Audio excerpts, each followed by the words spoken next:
بسم اللہ الرحمن الرحیم۔ آج جانیں گے معاشرے کے کچھ دینی معلوماتی سوالات اور اس کے جوابات کو۔ مسلمان کسے کہتے ہیں؟ مسلمان وہ شخص ہے جو دل سے اللہ کو معبود اور رسول اللہ صلی اللہ علیہ وسلم کو آخری رسول مانتا ہو اور زبان سے اقرار کرتا ہو۔ توحید کسے کہتے ہیں؟ صرف اللہ تعالیٰ کو خدا ماننے، اللہ تعالیٰ پر ایمان لانے اور اللہ تعالیٰ کو اپنا خالق و مالک ماننے کا نام توحید ہے۔ اسی کو واحد نیت بھی کہتے ہیں۔ اللہ تعالیٰ فرماتا ہے، اے لوگوں، اپنے اس پروردگار کی عبادت کرو جس نے تمہیں اور ان لوگوں کو پیدا کیا جو تم سے پہلے گزرے ہیں تاکہ تم متقی بن جاؤ۔ کافر کسے کہتے ہیں؟ جو لوگ اللہ تعالیٰ کو نہیں مانتے انہیں کافر کہتے ہیں، یعنی جو شخص حضور کریم صلی اللہ علیہ وسلم کے لائے ہوئے دین میں سے کسی بات کا انکار کرے وہ کافر ہے۔ منکر کسے کہتے ہیں؟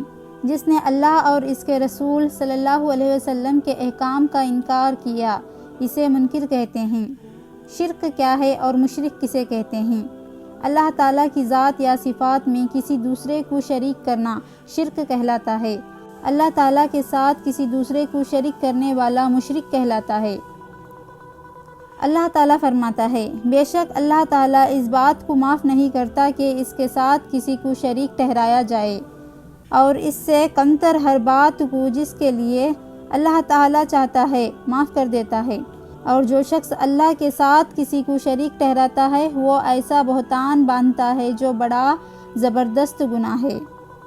رسول اللہ صلی اللہ علیہ وسلم نے فرمایا، کیا میں تم کو کبیرہ گناہوں میں سے سب سے بڑے گناہ نہ بتاؤں؟ یہ 3 بار فرمایا۔ صحابہ رضی اللہ تعالیٰ عنہ نے عرض کیا کہ کیوں نہیں؟ آپ صلی اللہ علیہ وسلم نے فرمایا کہ وہ یہ ہیں: اللہ کے ساتھ شرک کرنا، والدین کی نافرمانی کرنا۔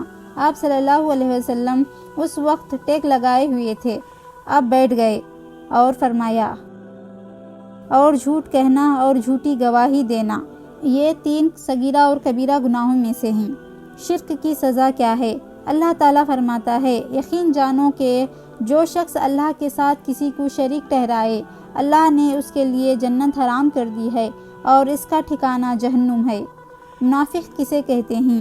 منافق اس شخص کو کہتے ہیں جو لوگوں کو دکھانے کے لیے حضور کریم صلی اللہ علیہ وسلم کی لائی ہوئی شریعت کو قبول کرے لیکن دل سے اسے تسلیم نہ کرے، اسے منافق کہتے ہیں۔ اللہ تعالیٰ فرماتا ہے، منافق مرد اور منافق عورتیں سب ایک طرح کے ہیں، یہ برائی کی تلقین کرتے ہیں اور بھلائی سے روکتے ہیں اور اپنے ہاتھوں کو بند رکھتے ہیں۔ انہوں نے اللہ کو بھلا دیا تو اللہ نے بھی ان کو بھلا دیا، بلا شبہ یہ منافق بڑے نافرمان ہیں۔ حضور کریم صلی اللہ علیہ وسلم نے فرمایا، منافق کی 4 نشانیاں ہیں: جب بولتا ہے تو جھوٹ بولتا ہے، جب وعدہ کرتا ہے تو خلاف کرتا ہے، جب اس کے پاس کوئی امانت رکھی جائے تو خیانت کرتا ہے، اور جب کسی سے لڑے تو گالیوں پر اتر آتا ہے۔ یہ منافق کی پہچان ہے۔ کیا اللہ تعالیٰ کے شان میں گستاخی کرنے والا ایمان سے خارج ہو جاتا ہے؟ اللہ تعالیٰ کی شان میں گستاخی کرنے والا ایمان سے نکل جاتا ہے۔ ایسے شخص کا تجدید ایمان اور تجدید نکاح ضروری ہے۔ تجدید ایمان کا طریقہ کیا ہے؟ کلمہ شہادت زبان سے ادا کرے اور دل سے اس کی تصدیق کرے۔ جس چیز کے انکار کی بنا پر ایمان سے خارج ہو گیا تھا اس کا اقرار کرے۔ تجدید نکاح کا طریقہ کیا ہے؟ کسی شادی شدہ شخص کی زبان سے کفر کلمات نکل گئے اور بعد ازار اسے اپنی غلطی کا احساس ہونے کی صورت میں تجدید ایمان، توبہ استغفار کے ساتھ تجدید نکاح کا بھی حکم ہے۔ 2 گواہوں کے سامنے مہر جدید سے دوبارہ ایجاب و قبول کر لیا جائے۔ خطبہ نکاح اور اعلان فرض نہیں، سنت ہے۔ تجدید نکاح کے لیے عدت لازم نہیں ہے۔ کیا رسول اللہ صلی اللہ علیہ وسلم کے وسیلے سے دعا مانگنا درست ہے؟ جی ہاں، حضور کریم صلی اللہ علیہ وسلم کے وسیلے سے دعا مانگنا جائز ہے۔ اس کو شرک یا بدعت کہنا غلط ہے۔ اس طرح خود حضور کریم صلی اللہ علیہ وسلم نے تعلیم دی ہے۔ دعا مانگنے والے کو چاہیے کہ اس طرح دعا کرے، یا اللہ میری فلاں حاجت حضرت محمد صلی اللہ علیہ وسلم کے توفیل سے پوری فرما دے۔ اگر دور رہنے والا شخص حضور کریم صلی اللہ علیہ وسلم پر درود شریف بھیجتا ہے تو کیا وہ درود شریف آپ صلی اللہ علیہ وسلم کی بارگاہ میں پہنچتا ہے؟ جی ہاں، ضرور پہنچتا ہے۔ اللہ تعالیٰ نے ہزاروں فرشتے مقرر کیے ہیں جن کے ذریعے ہمارے درود حضور کریم صلی اللہ علیہ وسلم کی بارگاہ میں پہنچتے ہیں۔ اگر کوئی شخص حضور کریم صلی اللہ علیہ وسلم کے روضہ اقدس پر حاضری دیتا ہے، آپ صلی اللہ علیہ وسلم کی خدمت میں سلام و درود شریف پیش کرتا ہے، تو کیا حضور کریم صلی اللہ علیہ وسلم اس کا جواب دیتے ہیں؟ ہمارا ایمان ہے کہ حضور کریم صلی اللہ علیہ وسلم کو قبر مبارک میں حیات برزخی حاصل ہے، یعنی حضور اقدس صلی اللہ علیہ وسلم اپنی قبر مبارک میں باحیات ہیں۔